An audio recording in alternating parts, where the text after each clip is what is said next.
Hello friends.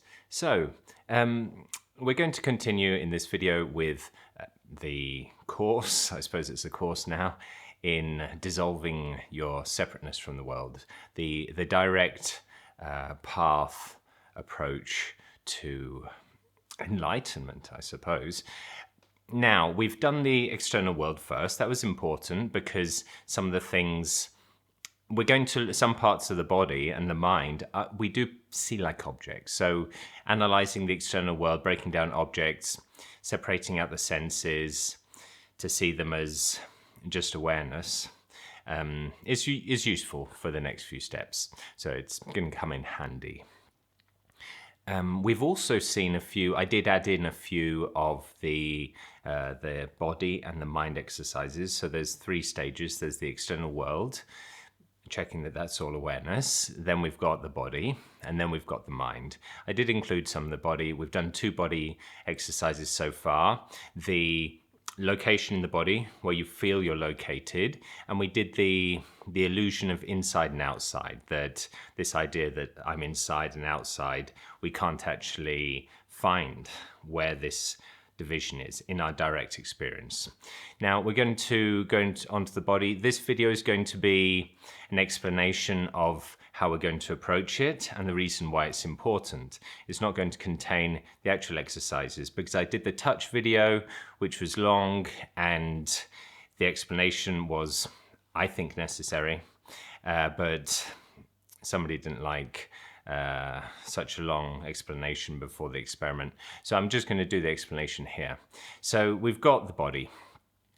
Why is the body important? Well, it often gets left out in non-dual inquiry. We have all this talk about that's just a thought, that's just a thought, that's just a thought. And we're normally quite fine by seeing that thoughts are awareness, thoughts are consciousness. And lots of teachers do that kind of approach. But if we don't break down the body, dissect the body, not literally, well, actually, yes, literally, but dissect it in awareness, not dissect it on a table, then we still have this feeling of being located. So, and when you're located, you've got a here and you've got a there. And so it's difficult to get out of this sense of duality. And in fact, somebody just put a comment last week about how they still felt themselves centered in the body. This, so I'll go into why it's important, apart from that it's not often addressed, and it's something that's kind of something that is, it's like a blind spot. So you know everything is awareness, you know all your thoughts are awareness, but you still feel like you're in the body. So we're going to break down the body. The body's important because, well, it's different because it's part of it's an object in the world. So we have to break it down as we did the other things, you know, the teapot and the apple and the bell. And so we're going to look at that. But the body's different because it's what not only is it an object in the world, it's what we seem to perceive and feel the world through. It seems to be where I am located. So where this I am is, it's here in the body. The body's different to objects in that it's sentient. So unlike a table or a car, it can feel things, it can think things. Apparently, this is what we think. That bodies can think and feel, and cars can't. Well, not yet. I'm sure they'll never be able to feel, because feel is a conscious experience, and I don't believe that they will ever become conscious. But who knows? Who knows? Anything's possible. Now, so it's sentient. In that way, it's different. It seems to have thoughts. We think it has thoughts. We think it's conscious. We did look in a previous video about nothing's conscious except consciousness. So we're going to be finding that out, that the body is also not conscious, not sentient. We also feel that the mind is contained in the body. So not only is it feeling that I'm here, but there is also this sensation of that the body is a container for the mind, or even that the mind is identical to the brain. And because of this, we have these worries, maybe not worries, but we have this intuition that we began with the body, and when the body goes, when the body dies, we will go with the body as well. So we're tied to the body because we think the mind is inside the body and it's a container for our awareness. So we're going to look at that as well. It's so often overlooked in non-duality, so it's important to break it down. Otherwise, there will be this residual feeling, possibly an unchallenged assumption that you are here, you are in the body, just like in a dream. You always seem to be in the body. I keep saying that, but every time I say that, people comment that they're one of the people who are not in the body in the dream. But yeah, so well done. Maybe you were enlightened in a previous life or something, or got near to enlightenment, and you can see your dreams from third-person perspectives. But I certainly very habituated, very I've got all the conditioning to look out of my eyes in my dream as well. So we're going to look at that now. The approach that, and also we feel that even if you have an idealist point of view and you think everything is consciousness, sometimes we feel that the mind maybe, or this mind, this person here, is the conduit for consciousness or the receiver of consciousness. So it channels consciousness to you from, the big universal mind. In order to do this, there are going to be 3 steps. The first one is we're going to see the body as an object. So very similar to the experiments that we've been doing so far. We're going to go through each of the senses and see if seeing the body, if that means that there's a body.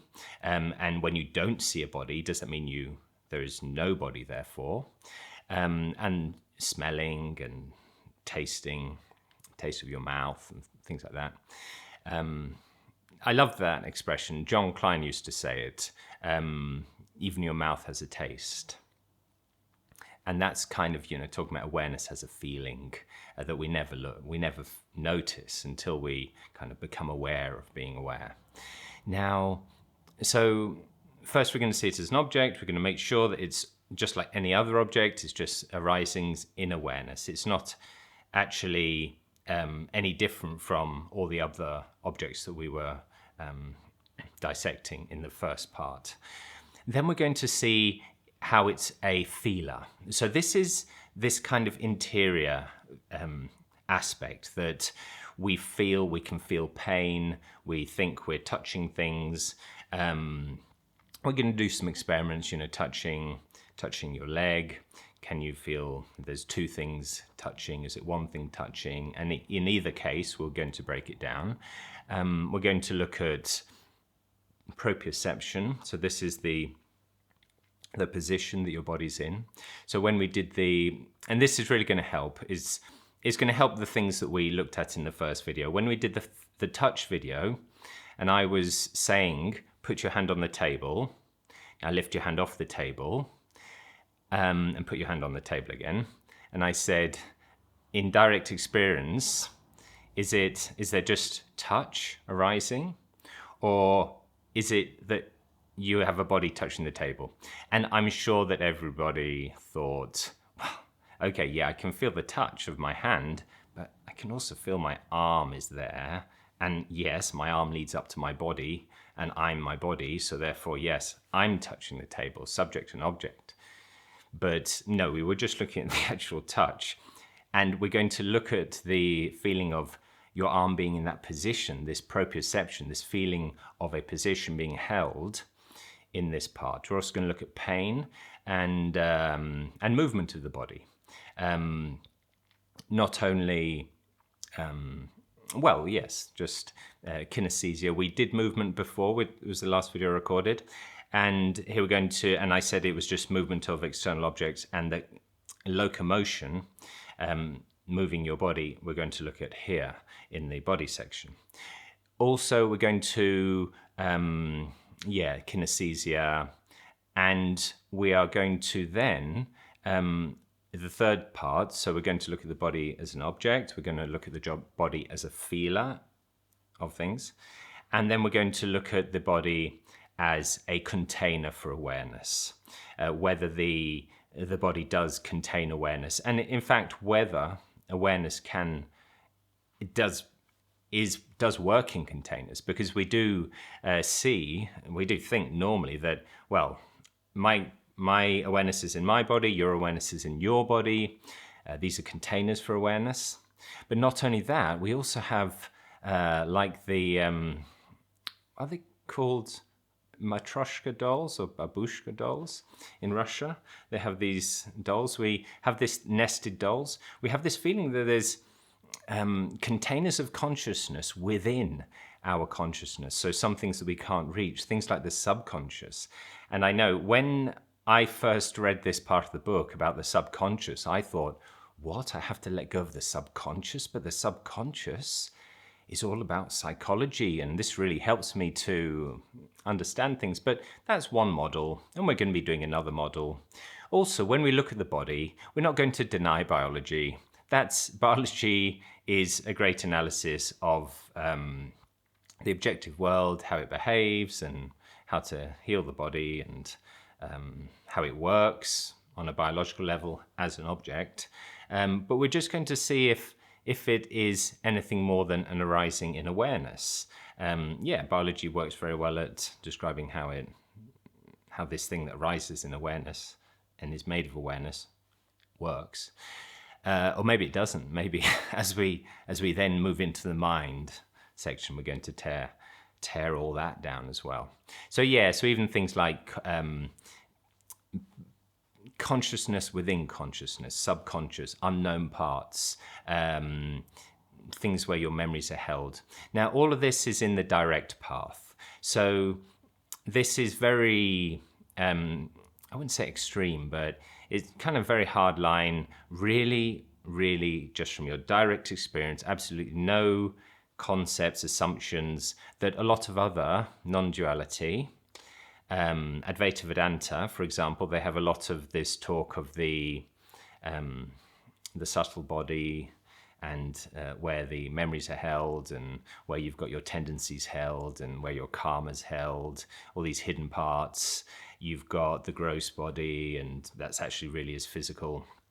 And then in, say, Bernardo Kastrup's analysis, we have inside and outside the body. We've got the world out there, and then we've got what's inside here. So all of that, we're going to not assume anything. We're going to take it all to pieces, and then we're going to see that this is just an arising in awareness. The body is not something which senses things. The body is sensations arising in awareness itself. So, so the first one we're going to look at is seeing the body, which is going to be similar to the one we saw about the apple. So I'll see you there. Thank you very much for watching. Goodbye.